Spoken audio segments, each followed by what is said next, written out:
সম্প্রতি পিনাকি ভট্টাচার্যের একটি সার্জারি করা হয়েছে ফ্রান্সের একটি হাসপাতালে। সার্জারির আগে তিনি ফেসবুকে দেওয়া একটি পোস্টে বলেছিলেন, আমার শরীরে সেই 1990-এর পুলিশি নির্যাতনে একটা পা ছোট হয়ে যাওয়ার পরে নানা জায়গায় যন্ত্রণা থাকে। তো এই সার্জারি করে একটা যন্ত্রণার স্থায়ী উপশম করার চেষ্টা করা হবে। এবার অপারেশন শেষে নিজের ফলোয়ারদের উদ্দেশ্যে তিনি সার্জারি আপডেট জানিয়েছে। সার্জারির শেষে তিনি কি বললেন সেটিই থাকছে আজকে আমাদের এই আয়োজনে। রাজনৈতিক অঙ্গনের নানান ইতিহাস ও তথ্য পেতে আমাদের চ্যানেলটি সাবস্ক্রাইব করে বেল বাটনটি প্রেস করে রাখুন। তিনি লিখেন, আমি বাসায় এসেছি, ভালো আছি, তবে বেশ কিছুদিন নিবিড় পরিচর্যায় থাকতে হবে। নার্স বাসায় এসে নিয়মিত 2 বেলা ড্রেসিং করে দিয়ে যাবে। ব্যথার জন্য সর্বক্ষণ যেন শরীরে ঔষধ দেয়া যায়, তাই ইনফিউশন পাম্প লাগিয়ে দেয়া হয়েছে।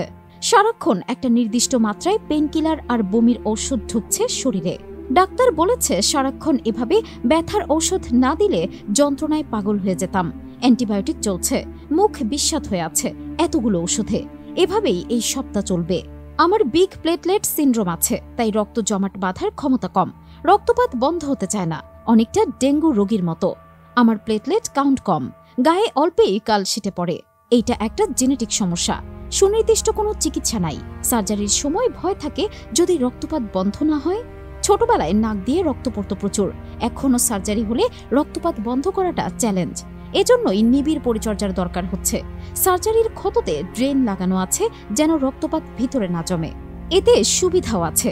আপনাদের অনেকের রক্ত পাতলা করার জন্য, হার্ট অ্যাটাক বা স্ট্রোক প্রতিরোধ করার জন্য অ্যান্টিপ্লেটলেট খেতে হয়।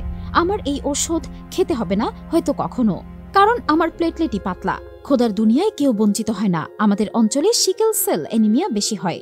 আফ্রিকাতে হয়, ব্রাজিলে হয়, সেখানেই হয় যেখানে ম্যালেরিয়া বেশি। যখন ম্যালেরিয়ার ঔষধ আবিষ্কার হয়নি তখন এই রোগটাই ছিল ম্যালেরিয়ার বিরুদ্ধে সুরক্ষা। সিকেল সেল অ্যানিমিয়ায় রোগীদের শরীরে ম্যালেরিয়া পরজীবী বাঁচতে পারে না। আমি 28 মার্চ পর্যন্ত বাসায় থাকব, অফিসে যাচ্ছি না।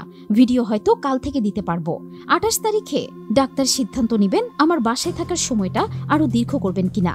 আমার ক্ষত শুকানোর উপরে সেটা নির্ভর করবে। যার জন্য সার্জারি আমার সেই সর্বক্ষণের যন্ত্রণা থেকে যে মুক্তি পেতে যাচ্ছি তা বুঝতে পারছি। আলহামদুলিল্লাহ, তাই সব মিলিয়ে আমি ভালো আছি। আপনারাও ভালো থাকুন।